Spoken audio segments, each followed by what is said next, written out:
Évidemment, cet adoubement ne pouvait que mettre en colère les Ivoiriens. Ce que je suis en train de dire, et je l'ai entendu, et je terminerai sur ce point, on nous parle d'un certain sentiment anti-français en Afrique. Il n'y a pas de sentiment anti-français en Afrique.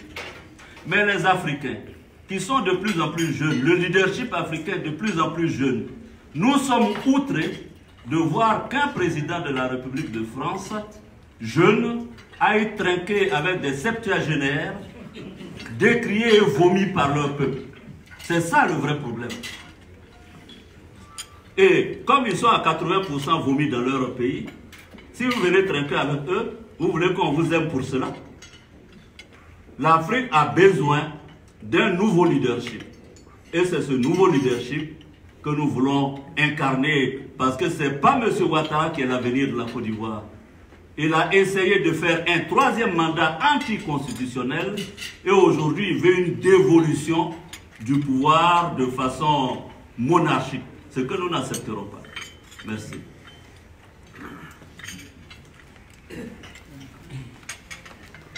Merci. Christophe Decroix de RTL. Vous nous avez annoncé que vous comptiez vous présenter la présidentielle. Est-ce que ça veut dire que vous comptez rentrer en Côte d'Ivoire malgré les accusations qui sont portées contre vous? Et si oui, quand?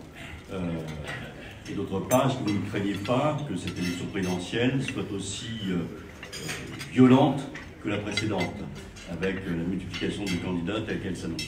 Merci. Alors, déjà au mois d'octobre,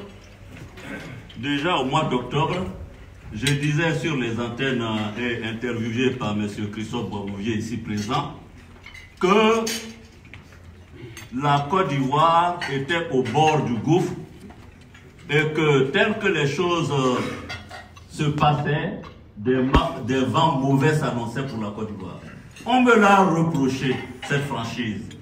On m'a dit, ah, M. Soro, vous devez plutôt tenir un discours. J'ai dit non, je suis un whistleblower. J'attire l'attention des uns et des autres sur ce qui se passe en Côte d'Ivoire. Alors vous avez raison de craindre qu'il y ait violence en Côte d'Ivoire. Et pour la première fois de l'histoire de notre pays, au lieu de connaître une crise post-électorale, cette fois nous avons une crise préélectorale. Quand j'entends M. Ouattara dire qu'il donnera sa décision s'il va être candidat ou non en juillet, mais ça veut dire qu'il n'a pas l'intention d'organiser l'élection. Parce que s'il donne sa position en juillet, aucun mécanisme n'a été déjà enclenché pour organiser ces élections. En juillet, il restera août, septembre, octobre pour l'élection. Vous croyez qu'en 3 mois, on pourra organiser cette élection? M. Ouattara est en train de nous dire où vous me laissez me présenter à l'élection présidentielle et l'élection aura lieu, ou vous ne me laissez pas me présenter et alors il n'y aura pas d'élection en Côte d'Ivoire. En ce qui me concerne, je n'ai pas vocation à être président en France. Voilà, je dois rentrer en Côte d'Ivoire pour être président en Côte d'Ivoire. Et je dis bien que nous allons nous organiser de telle sorte que mon entrée soit possible en Côte d'Ivoire. Parce que, et je vais vous le dire, M. Ouattara veut m'écarter de l'élection présidentielle de 2020, tout simplement parce que je suis le favori. Et tous les sondages le disent. Vous ne trouvez pas, et je crois un de mes avocats l'a relevé, c'est le jour où je décide de rentrer en Côte d'Ivoire qu'on découvre que je suis receleur d'un bien immobilier. Qu'on découvre que je vais faire un coup d'État. Je vous rappelle que l'acquisition de la résidence querellée est parfaitement légale. Je dis bien parfaitement légale et c'est une opération qui a été réalisée en 2008. Cela fait 12 ans.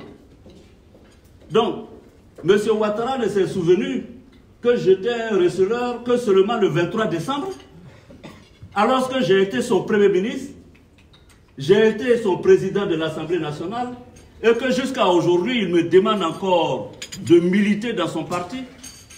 Ou bien quand on milite dans le parti de M. Ouattara, on a une immunité particulière? Ensuite, en ce qui concerne la tentative de, je sais pas, atteinte à l'autorité de l'État, un concept brumeux, fumeux, ou vous voulez faire un coup d'État, ou vous n'avez pas à faire un coup d'État, je ne sais pas quelle est cette histoire d'autorité. Je vous rappelle que ces enregistrements ont été réalisés en 2017. N'étais-je pas justiciable en 2017? N'étais-je pas justiciable en 2018? Pourquoi on attend le 23 décembre pour produire une bande sonore comme élément de preuve? Ceci, vous en conviendrez, M. Ouattara veut écarter un candidat sérieux à l'élection présidentielle. Mais ce qui me désole, que je veux partager avec vous, je suis tout de même parmi ces jeunes qui ont consacré 15 ans de leur vie à s'opposer à l'exclusion de M. Ouattara de la scène politique en Côte d'Ivoire. Nous sommes allés en prison parce que nous ne voulions pas qu'on écarte M. Ouattara de l'élection présidentielle. D'abord, M. Ouattara a été empêché de se présenter en 1995. Il a été empêché de se présenter en 2000. Vous savez, c'est curieux, belle ironie de l'histoire. M. Ouattara a eu aussi un mandat d'arrêt pour atteinte, pour coup d'État. Le Ouattara qui est là, qui veut m'accuser de coup d'État. Et il y a une belle phrase que je viens d'apprendre aujourd'hui, il faut que je la retrouve, de Victor Hugo, je ne sais plus où est. Opprimé, opprimé hier, oppresseur aujourd'hui. Donc M. Ouattara lui-même, qui a été banni, écarté de l'élection, pour tentative de coup d'État en Côte d'Ivoire, pour nationalité douteuse, et pour usage, comment on appelle ça, les avocats, usage de quoi? Faux. Faux et usage de faux. C'est lui qui vient, moi, m'accuser de tentative de déstabilisation. Je vais être franc à vous. Oui, j'ai été à l'origine d'une déstabilisation de la Côte d'Ivoire. Elle date du 19 septembre 2002. J'avais 29 ans. Et je l'ai fait pour M. Ouattara. C'est la seule que je reconnais, que j'assume. Et pour laquelle une amnistie a été votée en Côte d'Ivoire. Et pour laquelle je continue jusqu'à ce jour à demander pardon au peuple de Côte d'Ivoire.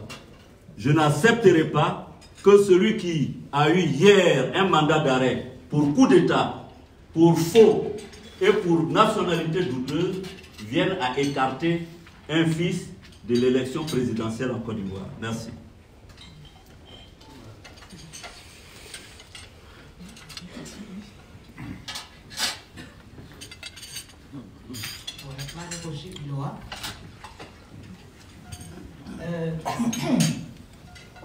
Ma question, Monsieur le Président Soro, concerne les élections en Côte d'Ivoire. Aujourd'hui, on ne sait pas si le président Ouattara va se présenter. Le seul candidat déclaré, c'est vous. Oui. Quel est le paysage idéal pour vous? Est-ce que pour la Côte d'Ivoire, vous voyez Monsieur Bédier, M. Gbagbo, je ne sais pas qui, comment imaginez-vous la meilleure, le meilleur tableau des candidatures possibles aujourd'hui? Qu'est-ce qui vous conviendrait à vous comme paysage? Voilà. Non, la seule chose qui me convient, c'est que je sois candidat et que je gagne l'élection.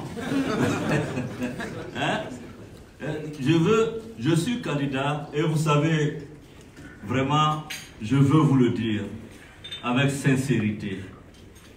L'Afrique a besoin d'un nouveau leadership.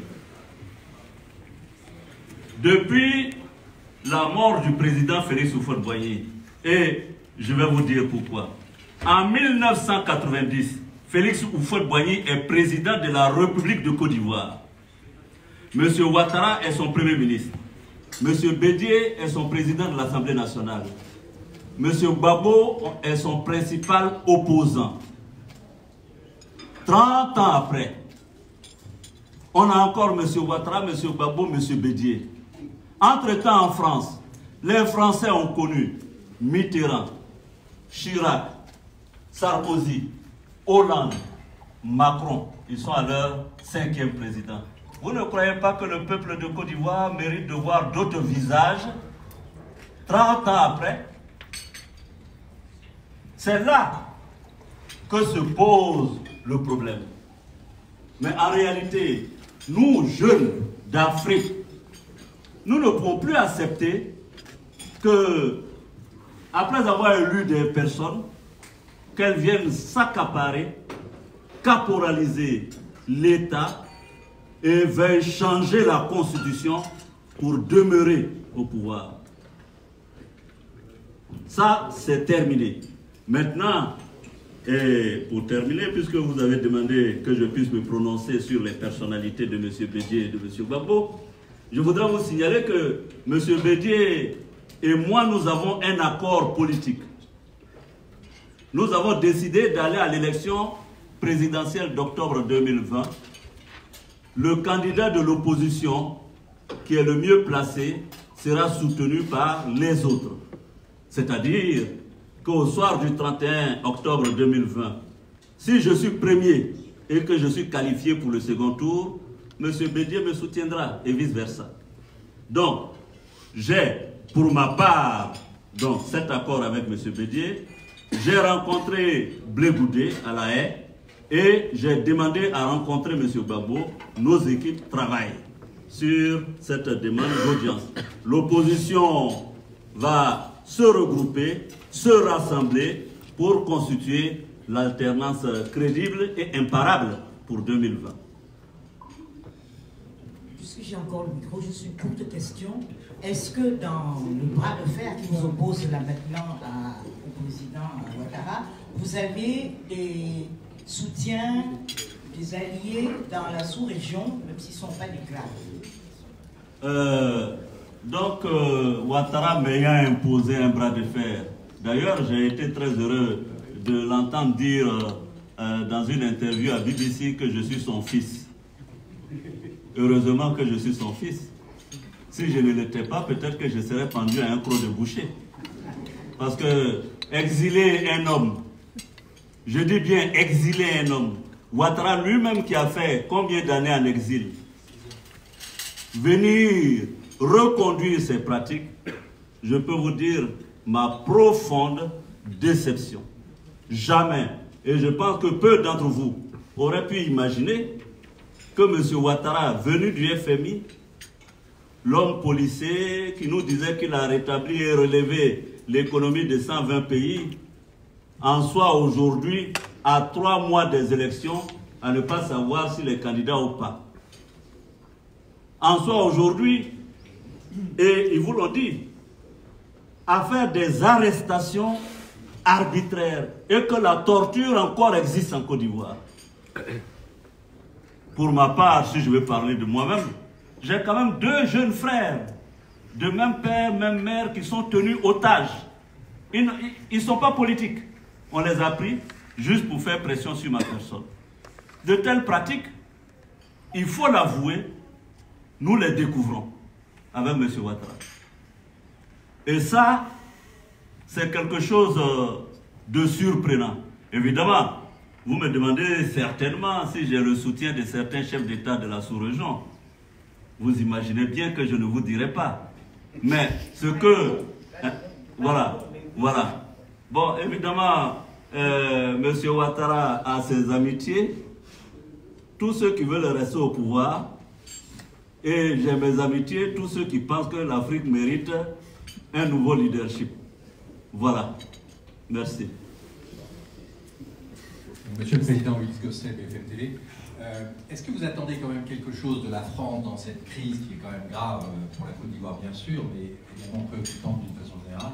Donc avez-vous un appel à lancer au Président de la République? Et puis d'autre part, vous avez dit « je vais organiser mon retour ». Est-ce que vous êtes prêt à rentrer en Côte d'Ivoire sous la menace des poursuites qui pèsent contre vous, c'est-à-dire au risque d'être arrêté? Est-ce que vous prendrez ce risque s'il est nécessaire? Est-ce que vous êtes prêt à prendre ce risque avant, évidemment, la la date limite possible pour les candidats. Et sinon, si vous ne rentrez pas en Côte d'Ivoire, pouvez-vous être un candidat en exil? Merci. Alors, deux choses. La première, qu'est-ce que j'attends de la France? Mais voyez-vous, je n'attends rien. Je n'attends rien de l'exécutif français. Bien sûr, j'attends beaucoup de l'opinion nationale française. Parce que les Français et les Ivoiriens, nous avons des liens d'amitié séculaires. Moi-même, j'ai fait mes études en France et bon nombre de Français connaissent la Côte d'Ivoire. Alors, quand je dis je n'attends rien de l'exécutif français, parce que nous avons le sentiment, et je peux avoir tort, je le confesse, mais le fait que M. Macron aille fêter son anniversaire en Côte d'Ivoire et se fasse chanter joyeux anniversaire par le vice-président qui a 76 ans, avec tout le gouvernement derrière lui, a donné une image pitoyable et l'Ivoirien que je suis en a eu honte. Donc, aujourd'hui, on a le sentiment en Côte d'Ivoire, et Ouattara ne s'en cache pas, que l'exécutif français a pris position pour son 3e mandat. Maintenant, vous comprenez bien que j'ai besoin de m'adresser à l'opinion nationale française parce qu'en définitive, c'est elle qui compte dans ma stratégie. C'est l'opinion nationale française. Mais par contre, j'attends beaucoup des Nations Unies, de l'Union européenne, qui peuvent éviter à la Côte d'Ivoire une nouvelle fracture, une nouvelle guerre. Pourquoi? Je vais vous expliquer. Et cela me prendra 1 minute. L'Union européenne, j'étais Premier ministre en 2010 quand nous avons organisé l'élection présidentielle. L'Union européenne a financé grandement l'élection présidentielle en Côte d'Ivoire. Les Nations Unies, exceptionnellement et pour la première fois dans la sous-région ouest africaine, a décidé, sous le chapitre 7 des Nations Unies, d'imposer à la Côte d'Ivoire un mandat de certification de l'élection et a désigné un représentant spécial à cet effet, le Sud-Coréen M. Choi. L'objectif combiné de la communauté internationale à l'époque était de faire en sorte que l'élection présidentielle de 2010 respecte tous les critères standards d'une élection démocratique, transparente et inclusive. Il y avait 5 éléments, 5 critères qui avaient été développés. J'étais Premier ministre à l'époque. Et l'élection de 2010 a rempli ces 5 critères.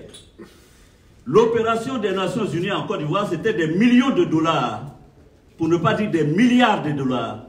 Tout cet argent du contribuable, aussi bien européen, a servi à mettre en place un dispositif électoral pour espérer que la Côte d'Ivoire rentre dans la démocratie et faire de la Côte d'Ivoire un cas d'école pour l'Afrique. C'était ça l'objectif. Il se trouve que, malheureusement, le bénéficiaire de toute cette attention particulière de la communauté internationale, M. Ouattara, lui-même se disant allié de cette même communauté internationale, puisqu'il nous a chanté à bout de chant qu'il était DGA du FMI, malheureusement, c'est lui qui est en train d'effriter ce bel héritage que la Côte d'Ivoire aurait pu conserver, consolider, conforter et enseigner dans la sous-région. Et ça, c'est la grosse perte pour le contribuable européen qui a mis des centaines de millions d'euros pour construire un modèle qui aujourd'hui s'est effondré. Donc la communauté internationale ne devrait pas, au nom du principe des acquis, renoncer à une élection démocratique, transparente, inclusive. Qui peut le plus, peut le moins, dit-on. Mais en même temps, si on a réussi à faire des élections qui ont respecté les standards internationaux en Côte d'Ivoire en 2010, la même communauté qui a financé à coups de milliards cette élection ne devrait pas être en retrait de l'élection de 2020 qui pourrait conduire à une fracture. Alors, comparaison n'est pas raison. Comment voulez-vous imaginer, vous, qu'en 2010, il y a eu une élection démocratique transparente qui, malgré tout, a conduit à une guerre de 3000 morts? Comment pouvez-vous imaginer qu'une élection qui déjà prend les sentiers sinueux d'une élection truquée, bâclée, ne produise pas les mêmes effets? C'est la question que je vous pose. En ce qui me concerne, je partais le 23 décembre en pleine connaissance de cause de ce qui m'attendait à Abidjan. Des rumeurs circulaient de ce que je serais arrêté. Et moi, je partais parce que je ne voulais pas fuir la justice de mon pays. Ça, il faut que ce soit très clair. Depuis ma jeunesse en tant qu'étudiant, je n'ai jamais fui la justice de mon pays. Je partais le 23 décembre pour affronter et assumer toute ma responsabilité. Mais je ne suis pas en France ici par ma volonté. J'étais dans l'avion, je ne sais pas à combien de pieds du sol, lorsque le pilote est venu me dire qu'il avait reçu des informations de la tour de contrôle de Niamey que notre avion serait pris d'assaut à son atterrissage. Je dis bien, le pilote exige, je vous donnerai les coordonnées de la compagnie, vous lui posez la question. Il s'est exprimé en anglais. Il dit, Mr. Soro, do you know that at our landing in Abidjan, military will shoot the plane, Vous imaginez quand vous êtes en l'air là-bas et qu'on vous dit ça? Donc, d'autorité, le pilote m'a demandé de choisir entre la destination à Accra et une autre destination. J'ai considéré, et pour vous dire, que j'étais déterminé à rentrer dans mon pays et à me livrer aux autorités, à la justice de mon pays. J'ai demandé qu'on atterrisse à Accra parce que Accra est à quelques encablures de la Côte d'Ivoire. Quand notre avion dérouté à Accra a atterri, j'ai demandé à sortir de l'avion pour aller à Accra. Le président, on est venu me dire que les autorités ghanéennes interdisaient que je descende de mon avion pour rentrer à Accra. Vous comprenez? C'est ainsi que, n'ayant pas le choix et ne pouvant pas prendre le risque de ces pilotes, parce que vous savez, un pilote par jour a un certain nombre d'heures de vol, et que si l'escale s'éternisait, il ne pourrait plus redécoller selon la réglementation de l'aviation. Donc, j'ai demandé à certains autres pays de m'accueillir sur leur aéroport. On attendait des réponses qui ne sont pas venues. Heureusement, la compagnie avait un accord avec l'Espagne. C'est comme ça que le pilote décide de redécoller pour l'Espagne. Et je suis largué en Espagne. Et vous savez, je vais vous dire une chose. Ça peut paraître très, je ne sais pas, amusant. Mais quand vous êtes dans le ciel, ne sachant même pas où vous allez atterrir, et que, ne vous reprochant rien, on vous interdit votre terre natale, parce que moi, je suis un fils de la Côte d'Ivoire. Je suis un fils du terroir. Vous ne pouvez pas savoir ce que ça fait à un homme politique comme moi. J'ai dû atterrir le 24 en Espagne, sans savoir où loger ni ce que faire. Donc, si la justice, on peut me garantir des conditions claires, je rentre dans mon pays et j'affronte la justice. Je n'ai aucun problème pour cela. Mais M. Ouattara ne veut pas que je rentre en Côte d'Ivoire. Il aurait pu me laisser atterrir tranquillement le 23 à Abidjan, me laisser rentrer chez moi à la maison. Le lendemain, on m'envoie en bonne et due forme une convocation.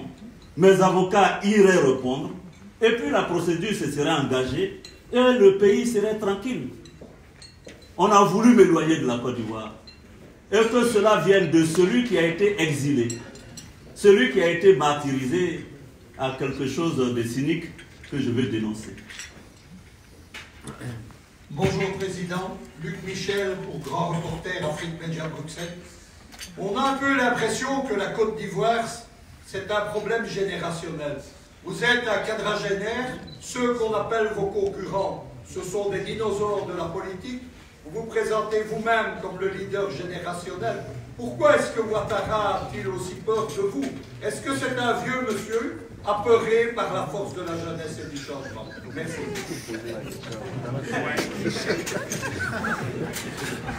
Non, je pense que la question qui est en cours en Côte d'Ivoire, c'est la question de l'état de droit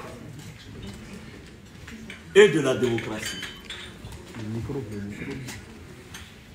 L'état de droit et la démocratie en Côte d'Ivoire. On vous a expliqué tout à l'heure qu'en ma qualité d'ancien Premier ministre, ancien président de l'Assemblée nationale, député, je ne peux pas faire l'objet de telles poursuites. Il n'y a pas d'état de droit en Côte d'Ivoire. Et je pense que c'est ça la question. Et comme je l'ai dit, il ne peut pas avoir de démocratie s'il n'y a même pas d'état de droit. C'est pourquoi je pense que cette vieille classe politique doit faire la place aujourd'hui à un nouveau leadership en Afrique. Et je pense que c'est très important. Moi, je n'ai absolument aucun problème personnel avec M. Ouattara. Mais M. Ouattara doit accepter le jeu inclusif à l'élection présidentielle. Et comme je le dis, je ne cesserai d'insister là-dessus. Lui-même qui a été banni, pourquoi prend-il le risque de bannir un autre? C'est ça le vrai problème. Donc, pour moi, il s'agit d'un nouveau leadership qui doit se mettre en place en Afrique. Et vous savez, en France, je vous ai dit, vous avez connu 5 présidents, nous en 30 ans. C'est le même visage qu'on a. Et on nous demande de nous en accommoder. Et puis, ils nous demandent encore des changements constitutionnels pour prolonger leur mandat à la tête de nos pays. Ceci est inacceptable. Cyril. Oui. Alors, l'une des choses que l'on entend actuellement en Côte d'Ivoire, c'est Cyril Ben Simon du journal du Monde. Oui, oui. Ah, pardon, excusez-moi. Oui. Oui, comme a eu du Club d'information africaine. Okay. Je voudrais, avant de vous poser les questions qui m'intéressent véritablement, revenir sur les conditions dans lesquelles vous êtes rentré.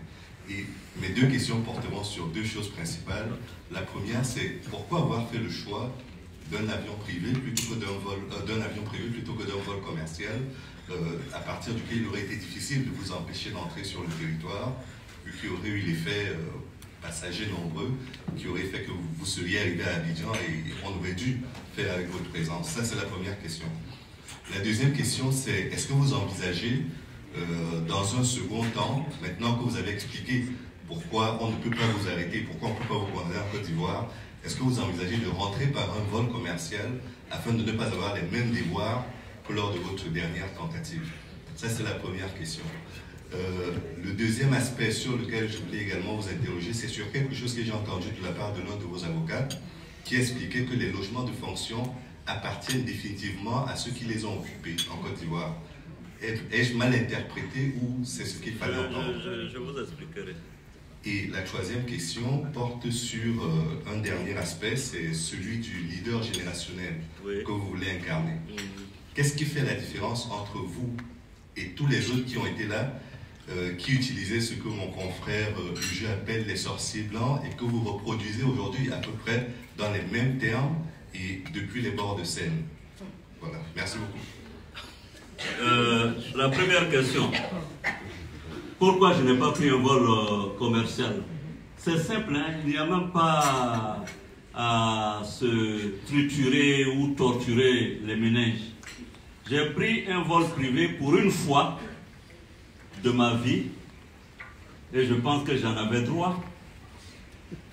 Simplement parce que le mouvement Génération de Peuple Solidaire avait prévu un accueil pour moi après une absence de 6 mois.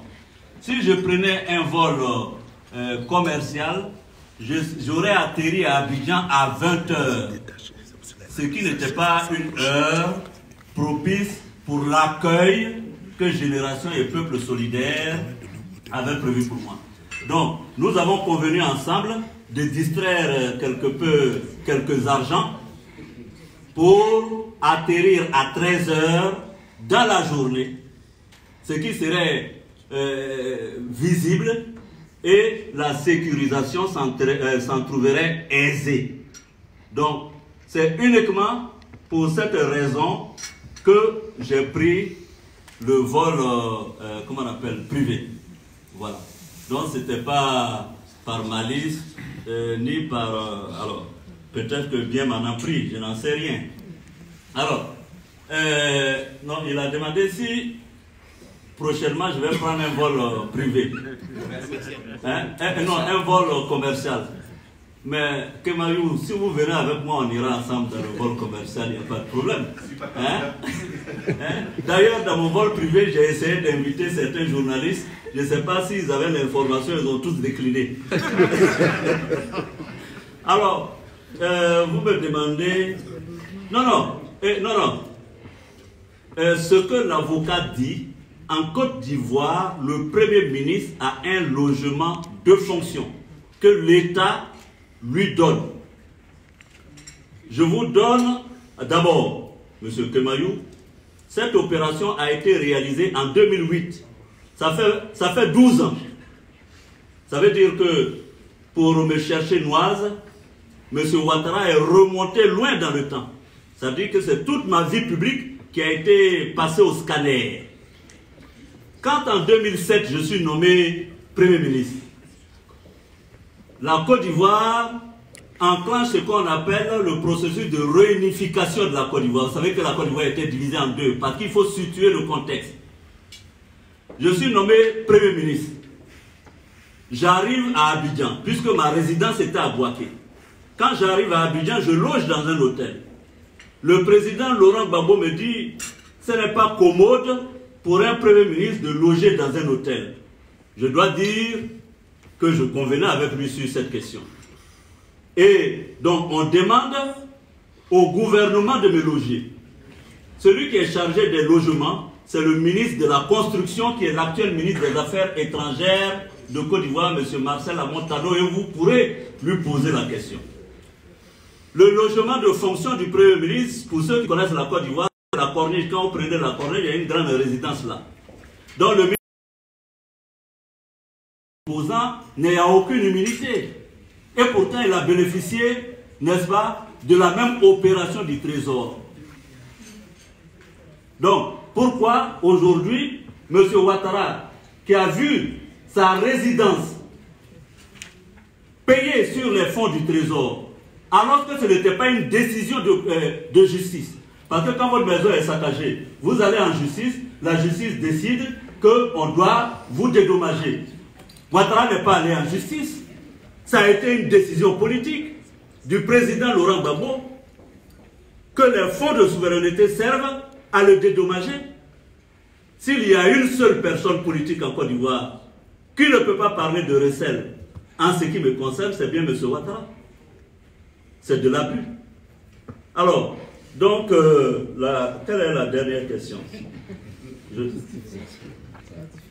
Ça chauffe. Ça chauffe pas encore. Qu'est-ce qui fait la différence entre qui? En moi? Les anciens. Mais je suis jeune. Ou bien ça ne se voit pas. Hein? Barack Obama a été élu président à 47 ans. Moi, je vais avoir 48 ans. Mon âge est en train de passer. Donc, il faut que je rattrape ça. Monsieur Macron a été élu, je crois, à 39 ans. J'aurais aimé être président de la Côte d'Ivoire à 40 ans, moi. Donc, moi, je vais vous rassurer. Moi, depuis l'université, j'ai été leader du mouvement étudiant.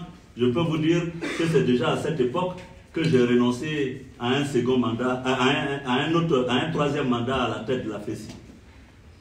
J'ai été élu en 1995 pour 2 ans. Je suis parti en 1998, alors que tout le monde me demandait de remplir. J'ai refusé et je suis parti. Donc, je crois que notre mentalité est totalement... Et si je me suis battu à Ouattara, c'est parce que j'avais espéré que M. Ouattara ferait la politique autrement. Évidemment, je suis profondément déçu du résultat. Et sachez-le, si j'étais comme les autres, je serais resté encore président de l'Assemblée nationale. On n'aurait pas trouvé que je vais faire un coup d'État. On n'aurait pas trouvé que je suis un receleur. Parce qu'en janvier 2019, Bruno Fanucci est témoin ici. En janvier 2019, il était à Abidjan.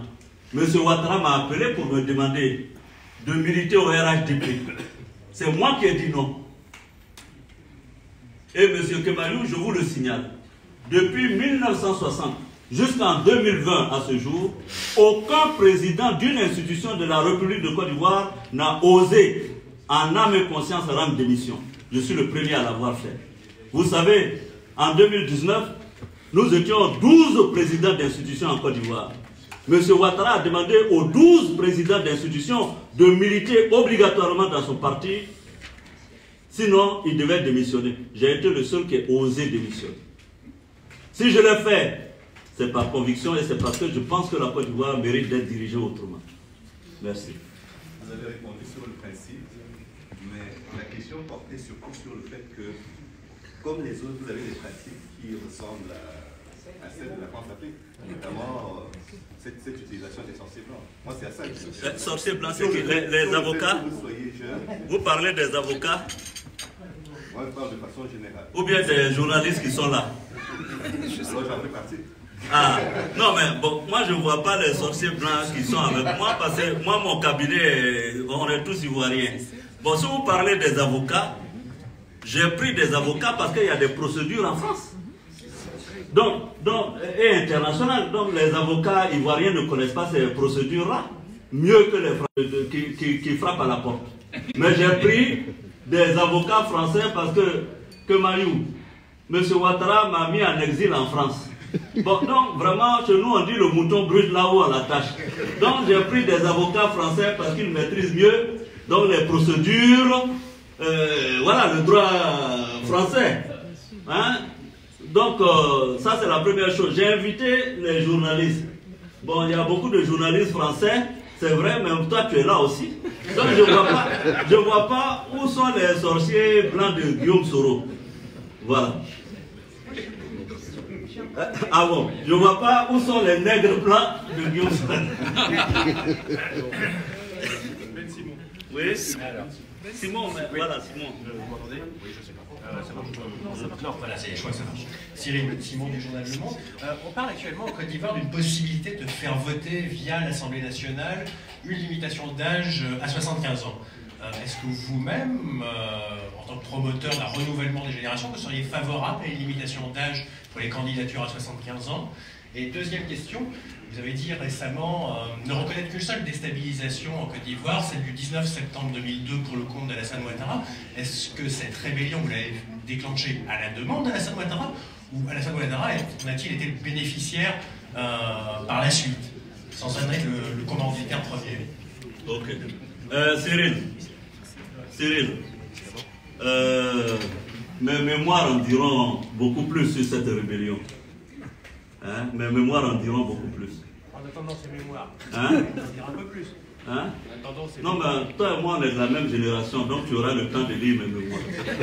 Alors, en ce qui concerne la limitation d'âge à 75 ans, moi, je suis contre le fait qu'on opère des changements constitutionnels à 7 mois de l'élection présidentielle. Je ne suis pas d'accord.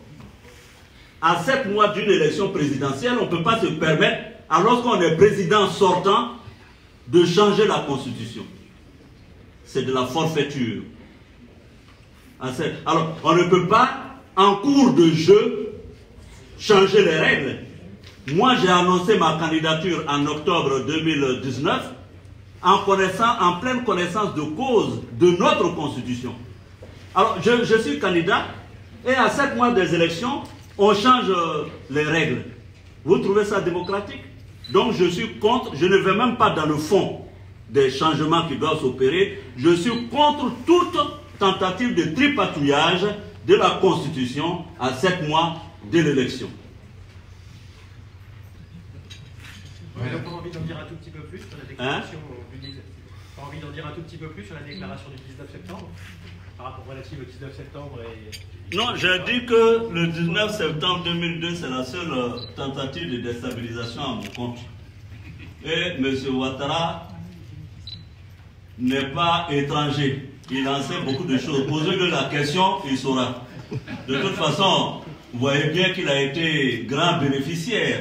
Aujourd'hui, président de la République, il pavoise, il tourne un peu partout, tous les chefs d'État sont ses amis. Moi, j'ai connu M. Ouattara dans l'opposition. Hein. Grand bénéficiaire, c'est certain, mais commanditaire ou pas? Oui, mais là, on n'est pas au tribunal, je ne suis pas en train... Ce sera au juge de dire s'il est commanditaire ou pas. Moi, je dis qu'il n'est pas étranger. Oui, Jules Domché, Vox Africa. Bonsoir, M. Soro. Alors, j'ai une question avec plusieurs volets. La première question que j'aimerais vous poser, est-ce que vous comprenez ceux qui pensent que vous n'êtes pas à plaindre? On voit bien que vous n'êtes pas à plaindre. On voit bien ce que vous êtes en train de décrier, l'instrumentalisation de la justice à des fins politiques. Ce n'est pas une exclusivité ivoirienne. On a plusieurs exemples en Afrique qui peuvent le démontrer. Mais le personnage que vous représentez, pour certains Africains, n'est du tout pas à plaindre, pour des raisons qui nous semblent évidentes. La deuxième chose, c'est quel était le deal avec Ouattara? Parce qu'évidemment, en 2010, vous avez occupé une position stratégique. C'était vous le faiseur de rôle. Je sais que vous avez rencontré l'ancien président Laurent Gbagbo et que vous avez décidé de prendre la décision de suivre Ouattara. J'ai la faiblesse de penser que si vous avez choisi Gbagbo, il sera encore peut-être président. Quel était le deal avec Ouattara? Okay. La dernière chose, c'est ce qui arrive. Aujourd'hui, nous savons très bien, on a beau vous écouter ici depuis Paris, que c'est une question de rapport de force. Quelles sont vos forces aujourd'hui, surtout quand on sait que Ouattara, qui vous connaît très bien depuis l'opposition et avec qui vous avez cheminé, s'est empressé, pendant que vous étiez encore aux affaires, à vous désosser progressivement, à recruter auprès de vous. Que pèse encore réellement Guillaume Soro aujourd'hui et comment voyez-vous votre avenir? Parce que le feuilleton judiciaire, il démarre, mais on ne se fait pas d'illusions. On sait très bien que ça prendra du temps et qu'aujourd'hui, même si vous ne pouvez pas le dire parce que ce ne serait pas politiquement correct, la France a encore un rôle central dans ce qui se passe en Côte d'Ivoire et que le prochain président de la Côte d'Ivoire sera forcément l'émanation de la volonté d'une certaine France. Et quand je vous entends parler aujourd'hui, je crois qu'il est évident que vos rapports avec l'exécutif actuel ne sont pas au beau fixe. Voilà mes principaux centres d'intérêt. Merci. Merci. Première question, je ne suis pas à plaindre, je suis d'accord avec vous. J'assume moi pleinement mon passé et ce n'est pas de la pitié que je demande à qui que ce soit. Je me battrai, je construirai mon histoire politique. Je l'ai fait depuis que j'étais étudiant. Je ne me suis pas plaint, je n'ai pas demandé la compassion de qui que ce soit. J'assume pleinement mon destin et mon histoire. Donc ça, il n'y a absolument aucun problème. Mais ça ne doit pas inhiber ma capacité, n'est-ce pas, à dénoncer ce que j'ai toujours dénoncé depuis l'université. En ce qui concerne, donc... non, M. Ouattara et moi, nous avons été très proches, je dois vous le dire. Et M. Ouattara a pris des engagements vis-à-vis de moi. Le premier engagement était que je devrais, s'il gagnait l'élection, je devrais être son premier ministre pour un mandat, c'est-à-dire 5 ans. Il a été suffisamment intelligent pour me berner et raccourcir ce mandat-là à 11 mois. J'étais encore sous le charme, vous comprenez. Mes collaborateurs ne m'en voudront pas. Deuxièmement, je devrais être le numéro 2 de son parti, le RDR. D'ailleurs, le poste de vice-président du RDR, créé en 2008, était réservé à ma personne dès que je finissais donc ma mission. à la tête du gouvernement. Troisièmement, il devrait faire 2 mandats et je devrais, n'est-ce pas, lui succéder comme ça a été fait au Mali entre Alpha Oumar Konaré et Amadou Toumani Touré. Sur les 3 engagements pris, le premier n'a pas été respecté, le second et visiblement le troisième ne le sera pas non plus. C'est pourquoi, il y a quelques jours, j'ai dit que j'avais un sentiment de trahison. Vous voyez ce que je veux dire? Donc, voici, et ces engagements avaient été pris devant Blaise Compaoré à l'époque, président du Burkina Faso, et ces engagements ont été renouvelés devant un guide religieux ivoirien. Mais comme il a peur que je dise son nom, je le tairai. Justement, si vous permettez, avec Guillaume Soro, avec Blaise Compaoré, comment ça se passe? Parce que c'est un peu votre mentor. Aujourd'hui, quelle est la relation aujourd'hui, juste une parenthèse, avec Compaoré qui vous a longuement soutenu et qui, comme vous le dites si bien, était le témoin de cet accord qui est trahi aujourd'hui? Bon, Compaoré, nos relations sont au beau fixe. Mais vous savez, il n'est plus président de la République. Donc... il est à Abidjan. Oui, il est à Abidjan. Je crois que lui aussi, il a beaucoup de problèmes. Non, je ne vais pas en rajouter. Je ne vais pas en rajouter. Alors, donc, le rapport de force en Côte d'Ivoire, vous savez, je disais à certains de mes collaborateurs, c'est vrai, vous avez parlé de la France, mais je pense que de moins en moins, c'est prégnant. Hein? Cette mainmise de la France sur les acteurs politiques, la politique, je pense que c'est de moins en moins prégnant. Sinon, certains n'auraient pas été élus présidents dans nos pays. Donc, et je m'excuse, hein, je parle sans complexe du président Macron parce qu'on est de la même génération et que j'ai autant parlé comme ça avec Jacques Chirac. Hein. Quand j'étais ici en 2003, Monsieur Vincent Hervouet, à l'époque, qui m'interviewait à la télévision, c'est bien que j'ai dit des mots très forts à l'endroit du président Chirac. Donc, je parle sans langue de bois. Voilà. Donc, ce que je dis, je considère que le président Macron, en allant en Côte d'Ivoire à 10 mois des élections, n'a pas donné un bon signal. Pire, il doit être embarrassé par cette situation d'un pays important, en tout cas pour la France, qui rentre en crise juste 24 heures après son départ de la Côte d'Ivoire. Je ne pense pas que M. Ouattara l'ait bien aidé en agissant ainsi. En tout cas, pour les présidents français que j'ai connus. Depuis M. Chirac, Mitterrand, je ne l'ai pas connu, je l'ai connu de très loin. Mais je pense que ces présidents-là mettaient un point d'honneur tout de même à faire avancer des questions sur les droits de l'homme. Et si M. Chirac a pu accueillir ici les négociations pour mettre fin à la guerre en Côte d'Ivoire, c'est parce que nous, acteurs politiques ivoiriens, on lui reconnaissait aussi cette considération et cette légitimité de le faire. Or, aujourd'hui, est-il envisageable ça? C'est ce que je dis. Donc, comment j'envisage de rentrer en Côte d'Ivoire? J'ai dit que j'allais lancer la résistance pacifique. Nous allons résister, nous allons nous organiser et je suis confiant que je rentrerai dans mon pays parce que d'abord, je suis un fils du terroir, je suis ivoirien et deuxièmement, parce que la cause pour laquelle je me bats est juste.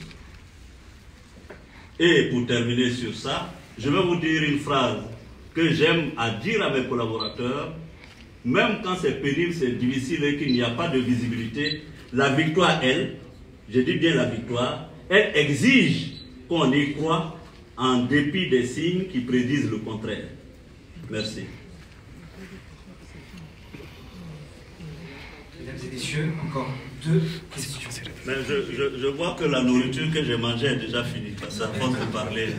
Hein, ça... On va prendre 2 dernières questions. Une question. Hein? Vous écoutez TV5 Monde. Monsieur le Président, Madame Denis, écoutez. C'est une question d'actualité. Récemment, la marche de l'Église catholique a été annulée, une marche à laquelle devaient participer certains leaders de l'opposition. Qu'avez-vous pensé de cette annulation de cette marche? Merci. Alors, depuis 1960, et vous voyez l'étendue et la gravité du glissement autocratique en Côte d'Ivoire.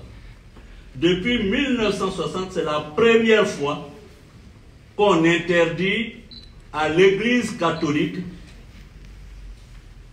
une manifestation. J'aurais pu m'arrêter là sans autres commentaires. Alors que M. Ouattara lui-même disait à l'époque qu'on ne voulait pas qu'on l'écartait de la course à la présidence de la République parce qu'il était un musulman et un homme du Nord. Aujourd'hui, président, oui, il l'a dit.